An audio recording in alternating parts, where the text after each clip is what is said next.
शुक्रिया। यहाँ उपस्थित मेरे गुरुजनों को प्रणाम। एडमिरल कौल सर को जय हिंद सर। जय हिंद। वैसे मैं पहले ये स्पष्ट कर देना चाहूंगा कि एक पूर्व सैनिक होने के नाते मेरे लिए ये पहला मौका है कि मैं एडमिरल कौल सर के साथ सामने बैठ के कुछ बात कर रहा हूँ, बिकॉज हमारी फौज की कुछ डिसिप्लिन होती है। और दूसरा सबसे बड़ी वही उसी डिसिप्लिन से मैं स्वामी जी के सामने भी आज तक कभी कुछ बोल नहीं पाया हूँ। किंतु ये पुस्तक जो कि जो पुलवामा के शहीदों को मैंने समर्पित की है, पुलवामा के जो बलिदानी है, जो सीआरपीएफ के हमारे जवान, उनको समर्पित की है। तो इस होली इस कार्य में, इस पवित्र कार्य में मैं अनुमति चाहूंगा मेरे गुरुजनों की, श्री स्वामी जी की और एडमिरल कौल सर की मैं थोड़ा दो शब्द अपनी पुस्तक के बारे में बताऊंगा।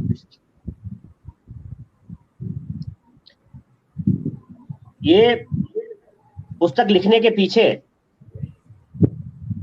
मेरी जो मंशा रही, या जो मेरे लिए जो प्रेरणा रही, उसके लिए अगर मैं बात करूं तो सबसे पहले तो जब पुलवामा का आतंकी हमला हुआ तो एक पूर्व सैनिक के लिए, इस देश के शायद हर एक नागरिक के लिए वो बहुत बड़ा एक झटका था, एक बहुत बड़ी तबाही थी, जो कि ऐसा मंजर कि देश ने शायद पहले कभी देखा नहीं था। इतना बड़ा सिक्योरिटी फोर्सेस के ऊपर इतना बड़ा हमला कभी हुआ नहीं था।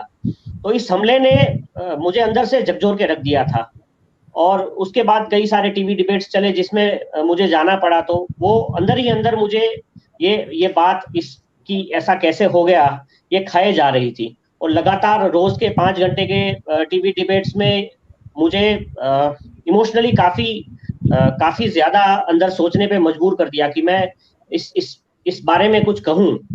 और लोगों ने ये सोचा, पूरे देश ने ये सोचा कि 39 लोग जो उस बस में बैठे हुए थे वो बचे नहीं। वो बस एक बड़े फुटबॉल के बॉल की तरह उसका चेसिस बन के रह गया था। तो उस बस के बारे में कहने के लिए क्या होगा, इस बस के बारे में सोचने के लिए क्या होगा, बट वो बात सच नहीं थी। जब मैंने इस पुस्तक के लिए रिसर्च शुरू की, जब मुझे प्रेरणा मिली कि मुझे इस पे काम करना है, तो मैंने देखा कि समय की जो रेत है उसके ऊपर हर एक जवान ने, उस बस में सवार हर एक यात्री ने उस रेत में अपने अपने निशान छोड़े थे। बस जरूरत थी तो उन निशानों को ढूंढने की, उनके पीछे जाने की। उनके परिवारों से कोई फोन पे बात कर रहा था, किसी ने थोड़े समय पहले ही एक वीडियो कॉल किया था, किसी ने अपनी पत्नी से बात की थी, किसी ने पिताजी से बात की थी। तो ये सब जब घटनाएं जब मेरे सामने आई तो over a period of time में इस चीज को रिकंस्ट्रक्ट कर पाया कि उस बस में कौन सा जवान किस स्थिति पर बैठा था, कौन कहाँ बैठा था। बस की पूरी जो लेआउट है उसको जब मैं रिकंस्ट्रक्ट कर पाया तो मुझे लगा कि ये समय है, ये प्रेरणा है कि उन लोगों के बारे में जो उस बस में सवार थे, उनके साथ क्या घटना घटी, उसके बारे में मैं देश के सामने उस बात को लेके आऊं। अब मैं स्वामी जी से निवेदन करना चाहूंगा कि वो भी इस पुस्तक के विषय में अपने, बहुत सारे लोग हैं जो स्वामी जी को सुनना चाहते हैं, स्वामी जी के विचारों से प्रेरित रहते हैं, तो वो भी बताएं। और थोड़ा सा व्यूअर्स को ये भी बताएं कि एक आध्यात्मिक जगत के व्यक्ति होने के नाते उनकी क्या अपेक्षाएं मतलब रहती हैं, और उनको सिचुएशन में कैसा लग रहा होता है जब हमारे देश में टेरर अटैक होता है और जो सर्जिकल स्ट्राइक से हमारे देश के जो जवान हैं वो उनको दुश्मन को मुंह तोड़ जवाब देते हैं। और इस पुस्तक के विषय में भी अपने विचार बताएं स्वामी जी। नमस्कार टू ऑल ऑफ यू। आपने अच्छा सेकंड क्वेश्चन जो कहा मैं उसके बारे में पहले बताऊंगा। ये जो समस्या है ना वो लश्कर की नहीं है, हमारी है, religious leaders problem. The root cause, इसका मूल कहाँ से है? एक self appointed authority that we can kill somebody who doesn't believe in our faith. There is a sanction by their masters, or at least the terrorists claim, and there are people who say it is not. कई लोग कहते हैं कि हमारा ऐसा नहीं लिखा है ग्रंथ में, कुरान में, कई कहते हैं। और टेररिस्ट के जितने लेटर आए धमकी के उसमें उन्होंने आयत ही कोट की है। लेकिन आश्चर्य की बात यह है कि जो कह रहे हैं कि हम तो शांति का पैगाम है, उसमें नहीं लिखा है, लेकिन they don't publicly denounce the terrorist, that is a snag war. ये होता इसलिए है कि एक मानसिकता बैठ गई है कि जिसको कहेंगे ना कंसेप्ट ऑफ एक्सक्लूसिविटी, हम एक्सक्लूसिव है आपका कल्याण करने के लिए, और बाय आप समझ जाइए वरना हम फोर्स से आपको करेंगे। और जब कोई देश, विशेषतः पाकिस्तान ने शुरू किया है, जब अपनी ताकत नहीं है खुला सामने से आके लड़ने की, तो पीछे से कई दशकों से वो खेल चला रहे हैं। इसके बारे में इतनी सारी कॉन्फ्रेंस होती है, लेकिन मैं ये कहूंगा कि जिसको मेरा शब्द है कि कॉग्निटिव ऑनेस्टी, इंटेलेक्चुअल ऑनेस्टी नहीं होती है धर्म गुरुओं में स्वीकार करने की, वी चेंज। हमारा आध्यात्मिक जगत के दृष्टिकोण से हम गौरव से कह सकते हैं हिंदू एक ही ऐसा धर्म है जहां हमारे पुरखों ने, ऋषियों ने समय समय पे आके कहा कि अभी ऐसा नहीं करना है, ऐसा करना है, जिसको हम स्मृति ग्रंथ कहते हैं। वेद जो मूल है, क्या करना क्या नहीं करना, लेकिन उसका इंटरप्रिटेशन समयांतर कैसा करना वो लिख के गए, और समाज बदलता रहा। समाज हमारा बहुत बदलता रहता है। देखिए छुआछूत की प्रथा थी हमारे वहां, समाज ने बदलना शुरू किया, समरसता आना समाज में है, छोटे मोटे आज भी कोने में होंगे, सती प्रथा इत्यादि। Society is changing, ready to change, if there is an error और रॉन्ग थिंग, वो नहीं है, ये समस्या है। तो ये जैसे जब घटना घटती है तो हमें तो दुख होता है कि ये क्यों इतनी सारी कॉन्फ्रेंस में बैठ के हम बात करते हैं, क्यों समझते नहीं है।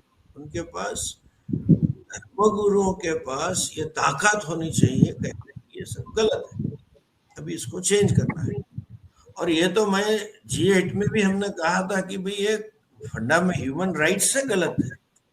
ह्यूमन राइट का चार्टर सबको फ्रीडम देता है कि भाई आपको जो पहनना हो पहनो, जो खाना हो खाओ, जैसे जीना, एवरीथिंग इज गिव फ्री।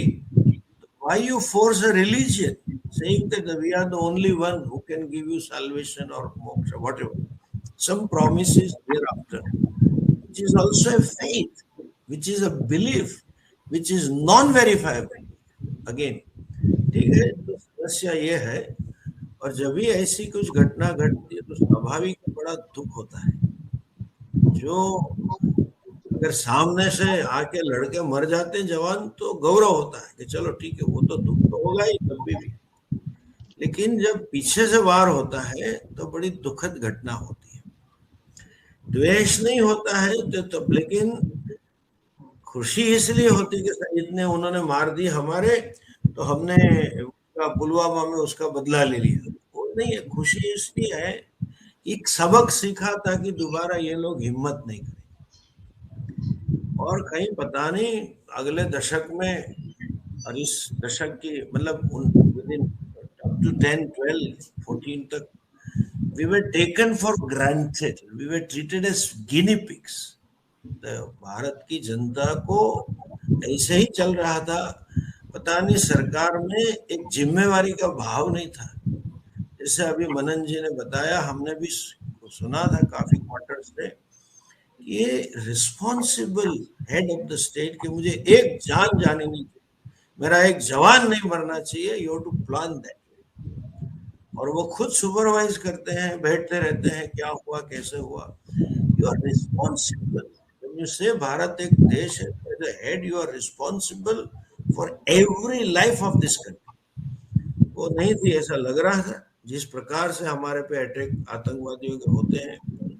और आर्मी ने उसके पहले नो टॉलरेंस पॉलिसी के तहत 200 से ऊपर आतंकवादियों को और उनके आकाओं को खत्म किया, बड़ी अच्छा काम किया।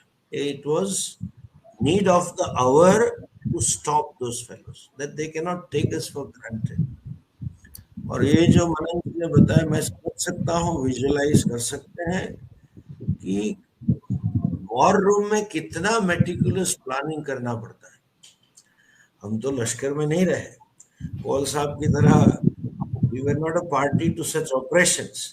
लेकिन कभी इंग्लिश, बचपन में इंग्लिश मूवी में देखते थे कि कितना प्लानिंग होता है, लास्ट मोमेंट पे क्या कुछ हो जाता है, कितना स्ट्रेस होता है। मूवी देखते देखते हमें स्ट्रेस होता है, जानते हुए भी कि ये सब मूवी है। तो लश्कर के जवान एवं अफसर लोगों को कितना तनाव से और कितना धैर्य से और कितनी डिटेल से करना है प्लानिंग। उसमें भी दूसरी दिक्कत यह है कि पूरी इंफॉर्मेशन हो तो पूरा प्लानिंग हो सकता है, वो तो स्वाभाविक है। I am sure they must have had enough information to plan, but फिर भी there must be some slips between a cup and a lip. Some areas में नहीं होगा। In spite of having ignorance they have plan. इसके लिए हमारे पास कोई शब्द नहीं। हमारे लश्कर की क्षमता के लिए उनके प्रति हम इतना ही कह सकते हैं, सिर्फ हमारी कृतज्ञता व्यक्त कर सकते हैं। हम कृतज्ञ हैं, चाहे हम सन्यासी हो या कुछ भी हो। दूसरा, ये मनन जी ने, मुझे तो समय का कम मिला है क्योंकि कल ही मेरे हाथ में आई और थोड़ा कमिटमेंट था मेरे पे, लेकिन मनन जी इतने अच्छे लेखक है, वो आज ही पता चला। जनरली आर्मी के लोग, आई मीन सर्विसेज के लोग को इमोशन होती नहीं है ना, डू इट डस इट, ऐसा ही चलता है, डिसिप्लिन होती है। तो उन्होंने जो इमोशंस को बाहर लाए, even the pain, both types of emotion, hurting emotion and good emotions, teaching emotions, जो कि घर पे जब बॉडी जाती है और कैसी दशा होती है, we have to visualise, then you learn to empathise. ये जब बॉडी है, लिखा है बाहर कि इनका शरीर, लेकिन देखने को नहीं मिलता क्योंकि बॉम्ब के कारण कुछ क्या होगा पता नहीं। तो उस टाइम पे घर वालों को क्या भावना होती है, माँ को क्या भाव होता है। अच्छा, उन्होंने पत्नी को, बेटे को, अभी भी छोटे मोटे क्लिपिंग्स टीवी में देखने मिलते हैं आजकल। ये भी अच्छा टर्न है कि मीडिया ने दिखाना शुरू किया। When you see that, you empathize. When you empathize, you start feeling it. When you start feeling it, you understand what sacrifice the family is making. एक पेप टॉक होता है, जवान हमारी रक्षा करते हैं, लेकिन वो फील जब करते हैं ना, तब पता चलता है। जब बॉर्डर पे जाके देखते हैं, उनसे कुटुंब, उनके फैमिली से मिलते हैं, तो मनन जी ने ये भी अच्छा डिपिक्ट किया और उनके जो प्रेरणा मिली कि मुस्लिम बच्चे को अपने हाथ से खिलाना है, ये होने पर भी जवान के दिल में इतनी आग होती होगी, मैं समझ सकता हूँ उस क्षण पे क्या होगा। और ये होने पर भी एक निर्दोष बालक के प्रति अपनी सभी इमोशन और शौर्य को दबा के मानवता का कर्मों का भी उन्होंने बड़ा अच्छी तरह से डिपिक्ट किया। ये निष्ठा हिंदी पिक्चर में पहले देखते हैं कि पकड़े जाते हैं, कुछ रिवील नहीं करते हैं, गुंडे लोग मारते हैं, तो वो तो शो होता है। हमारे वहां थे एक हीरो जो बापूगिरी गांधीगिरी बता दिखा रहे थे, और वो लोडिंग अनलोडिंग में पार्टी बन गए, शूटिंग करते थे, लेकिन जब पकड़े गए तो रोने लग गए। फिल्म में अलग होता है, लेकिन 3 दिन तक ये हमारे अभिनंदन कुछ न बोले, और खुला मुंह से बोलना, I am not supposed to tell you, I shall not tell you, it calls for tremendous resilience and capacity to suffer, सब प्रकार के सफरिंग होने पर भी। और चौकन्ने कितनी है हमारी सर्विस कि जब हमने एयर स्ट्राइक किया, तो जब वो रिटालिएशन में आए, इतना बड़ा हमला था, शायद वॉर डिक्लेयर हुआ तो भी इतना शायद इनके पास प्लेन नहीं होते पूरी जगह पे हमला करने की। We were so alert that not only there was no casualty at the time of our airstrike, but their airstrike also could not create any damages to us. सच में सैल्यूट करना बहुत छोटी बात है। हम तो कहेंगे कि हम कृतज्ञ हैं। सभी सर्विसेज वाले को हमारे प्रणाम, और ऐसा ही शौर्य बढ़ता रहे। देशवासियों में जब वाजपेयी जी की सरकार थी, तब एक कमेटी बिठाई थी एजुकेशन पॉलिसी के बारे में, उसका स्वॉट एनालिसिस में।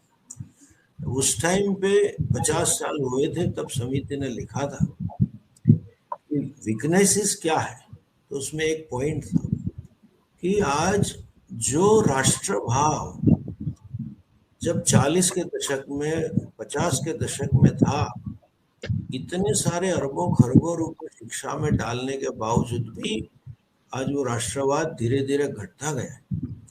हमारा राष्ट्र है, अपनेपन का भाव जो था वो नहीं रहा। उस टाइम पे वाजपेयी जी की सरकार में HRD का बजट 20,000 करोड़ था, वो तो सिर्फ सेंट्रल का। प्राइमरी स्कूल एजुकेशन तो सब स्टेट का है। कितने करोड़ रुपए का है। जीवन की values, social values, national values, cultural values सब उन्होंने बड़ा स्पष्ट लिखा था। उसको जगाने की जरूरत। देश की रक्षा सिर्फ लश्कर का काम नहीं है, प्रत्येक नागरिक को अपनेपन का भाव होना चाहिए।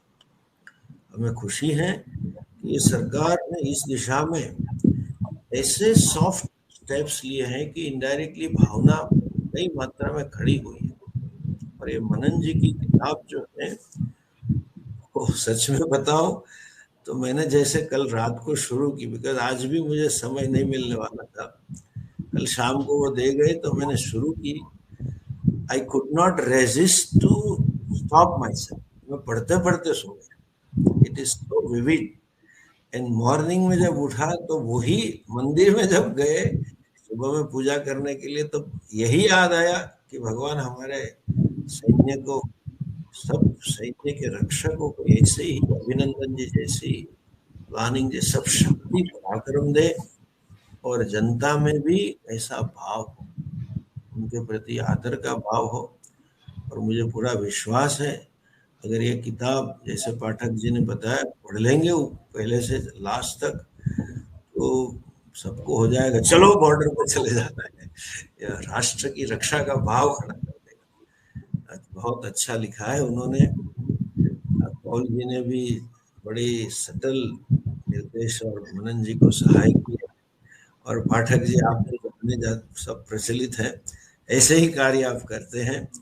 आप सबकी भगवान रक्षा करें, क्योंकि आप भी रेड जोन में होंगे ही टेररिस्ट के लिए, लेकिन अभी जान हथेली में लेके आए हैं, वो जो गाना था, ऐसा आपका प्रकाशन कर रहा है।